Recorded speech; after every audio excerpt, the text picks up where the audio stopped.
Ada sebuah video di mana saya dikirim linknya menceritakan ramalan Jayabaya tentang keadaan dunia saat ini. Lalu dia menggabungkan sejarah 7 presiden belakangan di Indonesia yang ternyata berpola atau ada polanya. Pola sepertinya halnya di Amerika. Rakyat Amerika memilih yang sesuai dengan kebutuhan bangsa Amerika pada saat itu untuk mengantisipasi masa depan dan manfaat yang akan rakyat dapatkan ke depannya. Jadi kalau rakyat Amerika perlu keuntungan finansial alias rakyatnya mau kaya, maka Partai Republik lah yang terpilih menang. Karena Partai Republik cirinya menurunkan pajak dan menswastakan negara. Kalau Partai Demokrat yang terpilih, pajak naik namun fasilitas negara untuk rakyat jadi gratis dan lengkap seperti sarana kesehatan dan pendidikannya. Demikian juga 7 presiden Indonesia menjabat selama ini, maka semua bergaya sama, yaitu heavy on government atau berciri apa-apa pemerintah, ala Partai Demokratnya Amerika, ala sosialisnya Tiongkok. Sementara para kandidat yang akan bermain di 2024 saat ini semuanya berciri sama, berpola sama dengan 7 presiden yang telah berkuasa, apa-apa pemerintah.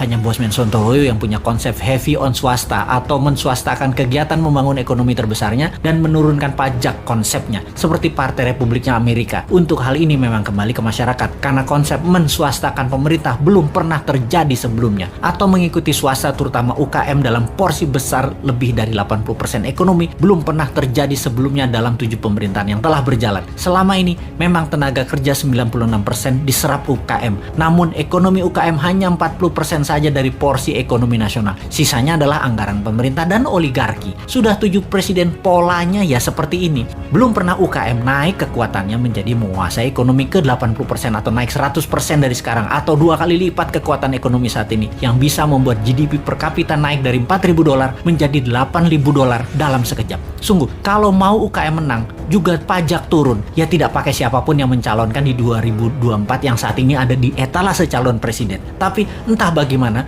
bangsa Indonesia apakah mau berubah atau tetap, ya belum tahu juga. Apakah efek corona yang meluluh lantakan ekonomi saat ini dan mengambiarkan kesehatan masyarakat saat ini yang dikelola oleh pemerintah yang menjabat atau oleh masyarakat masih layak menjabat ke depannya di tahun 2024? Ya terserah rakyat. Jadi kita biarkan sampai 3 tahun ke depan aja. Kita lihat di tahun 2024 akankah memilih calon dari yang ada di etalase saat ini yang berciri sama dengan 7 presiden yang lalu, atau pilih calon-calon baru yang berciri baru bahkan beda seperti ala Sontoloyo misalnya. Tentunya bukan Bosman ya, dia mah nggak pantas, orang pedagang recehan dan provokator doang bisanya. Ciri presiden yang lalu-lalu adalah kuat hutang pinjaman dari negara lain. Dulu banyaknya ke IMF, sekarang malah 2, IMF dan Tiongkok. Dan nanti kalau yang jadi salah satu dari kandidat yang ada, rasanya sama, berhutang juga. Hanya konsep bernegara MMT yang berani cetak duit berbasis proyek anak negeri. Proyek ini berbasis UKM. Kalau UKM mau maju, ya pilih model MMT. MMT itu pro swasta banget dan menurunkan pajak. Kalau lihat dari pajangan etalase, ya mereka kebanyakan memuja pilihannya tadi hanya orangnya, bukan konsep bernegaranya. Karena tidak satu pun punya konsep. Asli mereka yang mau jadi presiden saat ini punyanya satu, bagaimana jadi populer agar terpilih.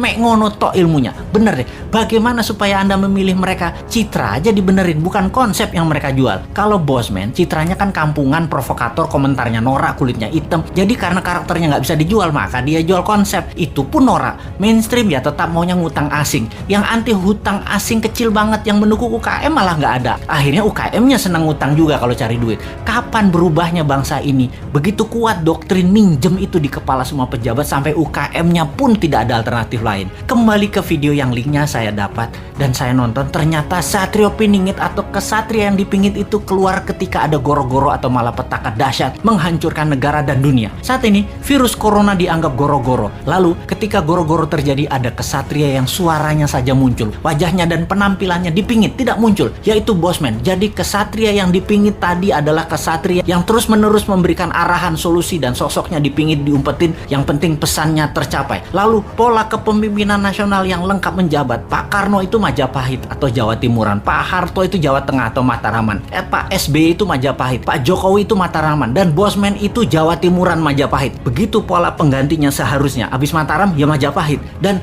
sekali lagi sahabat, kedua informasi terakhir itu lebih ngaco lagi sahabat dari MMT-nya Bosman dan pro swastanya Bosman. Wes, sekarang kita semua sing sehat, selamat, tinggikan imunitas dengan banyak guyon-guyon segar. Jangan urusi Bosman. Bosman memang jancuk.